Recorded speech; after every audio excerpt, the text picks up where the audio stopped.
Alors en termes de qualité sanitaire de l'œuf et de la microbiologie de l'œuf et des ovoproduits, il faut savoir qu'au moment de la ponte, le contenu des œufs est généralement stérile. En Europe, le pourcentage d'œufs frais qui sont contaminés reste souvent inférieur à 1%. On a l'habitude de dire qu'en Europe, on pourrait manger 2 œufs par jour pendant 100 ans avant de tomber malade à cause d'un œuf. Donc ce qu'on appelle la contamination verticale, c'est-à-dire la contamination à l'intérieur de la poule qui sera enfermée dans l'œuf, elle est extrêmement rare. Par contre, la contamination horizontale est beaucoup plus fréquente. C'est ce que j'appelle le syndrome barbecue. Imaginez, chez nous, quand c'est l'été, on a tendance à faire des barbecues dehors, on va faire une mayonnaise, tout le monde est ensemble, on boit un petit peu d'alcool, tout le monde est bien gai, il y a bien quelqu'un qui va mettre son doigt dans la mayonnaise. En faisant ça, il va mettre des bactéries dans cette mayonnaise. Et puis comme il fait chaud et que le rosé coule à flot, et bien ma foi ça dure un certain temps, mais tous les 20 minutes, une bactérie double son nombre. Donc vous voyez, c'est exponentiel. Et puis le lendemain, si vous ressortez la mayonnaise et que vous la remettez en pleine chaleur, et bien c'est là que vous pouvez être malade. Donc cette contamination horizontale, elle se produit par contact. Alors il peut y avoir les fientes d'élevage, sur la coquille que vous pouvez avoir, l'environnement d'élevage, le centre de conditionnement, mais ce qui est le plus courant, c'est le consommateur ou le cuisinier qui peut lui introduire des bactéries parce qu'on va utiliser les œufs dans des préparations qui sont crues telles que la mayonnaise. Et ça reste impliqué, donc l'œuf, dans 30% des salmonelloses en France. Même s'il n'y a pas un nombre énorme, ça reste quand même impliqué dans 30% des salmonelloses. Donc le risque de contamination par les micro-organismes, et notamment par salmonella, est à surveiller pour la filière œuf et la filière dite des ovoproduits. Qu'en est-il des questions sur les allergies à l'œuf? Alors l'allergie à l'œuf, c'est une prévalence de 1,6 à 3,2% et c'est une allergie uniquement de l'enfant, avant 5 ans, qui disparaît avant l'âge adulte. C'est une allergie sévère, donc il faut bien contrôler sur l'enfant, mais qui est assez rare, mais qui n'existe pas à l'âge adulte.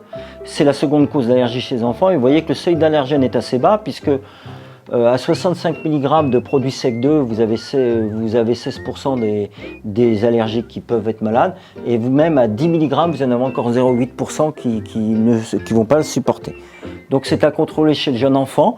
Donc l'introduction de l'œuf dans l'alimentation se fait doucement, et s'il ne pose pas de problème, eh bien au contraire, là l'œuf est excellent pour la santé des enfants et surtout pour le développement cérébral, mais on va le voir un peu plus tard. En termes de contamination chimique dans l'œuf, l'œuf peut être concerné par des contaminations chimiques, mais uniquement des contaminations à ce qu'on appelle dioxine et aux métaux lourds, qui sont produits principalement par les incinérateurs de déchets ménagers et de déchets dangereux. Certaines industries qui produisent du chlore, les industries métallurgiques et sidérurgiques, les industries pétrochimiques, mais ces lieux-là sont relativement connus, donc il n'y a pas d'élevage.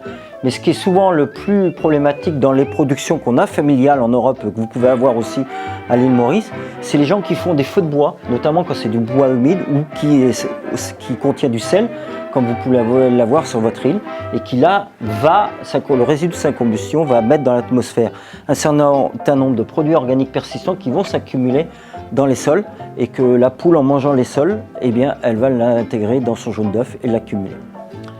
Donc vous voyez que ce contaminant chimique est présent dans l'aliment, il peut être présent dans l'environnement immédiat, donc je vous l'ai expliqué, l'extérieur, les sols, les fourrages, mais ça peut être aussi l'intérieur.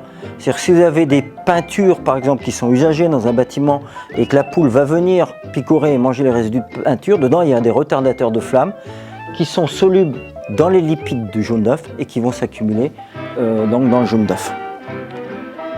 Donc quand il y a une contamination, elle se produit uniquement dans le jaune. C'est des molécules qu'on appelle lipophiles, qui sont solubles uniquement dans les graisses, qui sont plus fréquentes auprès d'incinérateurs sans traitement de fumée. Attention aux feux de particuliers pour les productions familiales. Ça se produit, donc je vous l'ai dit, par absorption des sols, des peintures principalement. Et c'est bien entendu beaucoup plus fréquent chez les systèmes de production d'œufs en libre parcours par rapport à des systèmes en claustration. Et ce qu'on observe, c'est qu'il y a des hotspots, des zones où des risques sont plus élevés, qui sont liés aux activités industrielles des bruits. Donc c'est des brûlis, c'est des choses qu'on connaît en Europe dans des grands endroits où il y avait beaucoup d'industries et qui ont été détectées relativement récemment, mais qui sont aussi très présentes en Asie où il y avait des grosses zones industrielles.